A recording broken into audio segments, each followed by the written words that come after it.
Hi, it's Panda Movies here. Today, I'm going to explain the movie called The Girl with All the Gifts. Warning, there are spoilers ahead. Enjoy the video. In the not-too-distant future, humanity has been decimated by a parasite fungus carried through bodily fluids.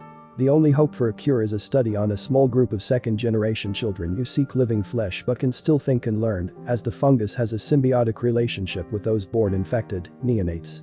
The children are kidnapped by a group of soldiers led by Sergeant Eddie Parks and sent to an army base in the home counties where Dr. Carolyn Caldwell experiments on them. Helen Justineau is in charge of children's education and research. Melanie, an amazing girl, is one of them, and Helen grows particularly close to her, creating a special bond with her. Carolyn requests that Melanie choose a number. Melanie chooses 13, sealing Kenny's destiny. We later see his brain in a jar, hinting that he was tragically killed and utilized for study as a result of Melanie's choice. Melanie flees the base when hungry soldiers overrun the base and the operational lab is breached, and she wanders outdoors, where soldiers are being savagely attacked. Melanie and Helen join Caldwell and two surviving troops, Gallagher and Dillon, aboard an evacuating vehicle. Melanie is muzzled and confined to keep her from biting the other dogs. When hungry wolves attack the party as they stop for water, Dillon is murdered and the truck is immobilized when a fuel line is severed. The party travels to London on foot and uses a blocker gel to conceal their scent and make them nearly invisible as they pass through a swarm of dormant hungries. For the night, they seek refuge in an abandoned hospital.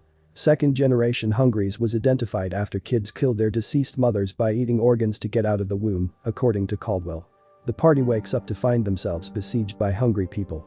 Melanie is neglected by the hungries since she is a second-generation hungry.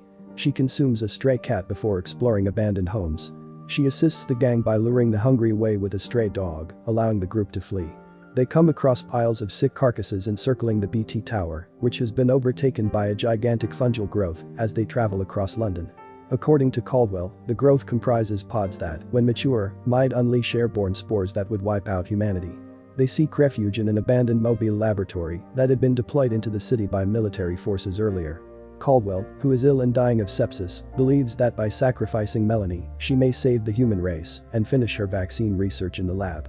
Gallagher walks into the city on a supply run as the gang runs out of food, but is slain by a tribe of feral hungry youngsters who have learned to fool uninfected people with a trail of food cans. Melanie ties the leader and murders him with a bat as the rest of the party is encircled by the feral children. The remaining kids disperse, allowing the group to flee. When the gang returns to the lab, Caldwell tries to dissect Melanie, pleading for her to sacrifice herself for Justineau. Melanie realizes that she is not a test subject and that her type, human-zombie hybrids, will be the world's future.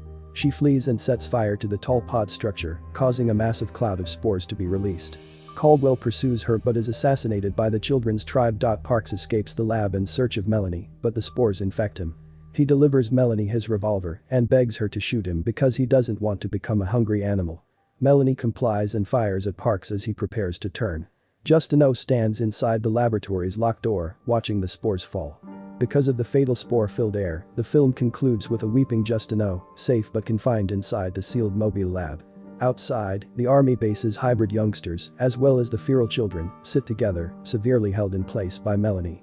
Justineau instructs the increasingly dominant human species by the use of a microphone. The Girl with All the Gifts, like the best zombie flicks, is about survival and the human spirit. When confronted with the direst of circumstances, people reveal their true colors. Only those with the purest motives survived, while those with the worst intentions perished. The Girl with All the Gifts, on the other hand, takes a slightly different approach to the genre. The world is better off with zombies than with people in this flick. Starting anew is sometimes the only option.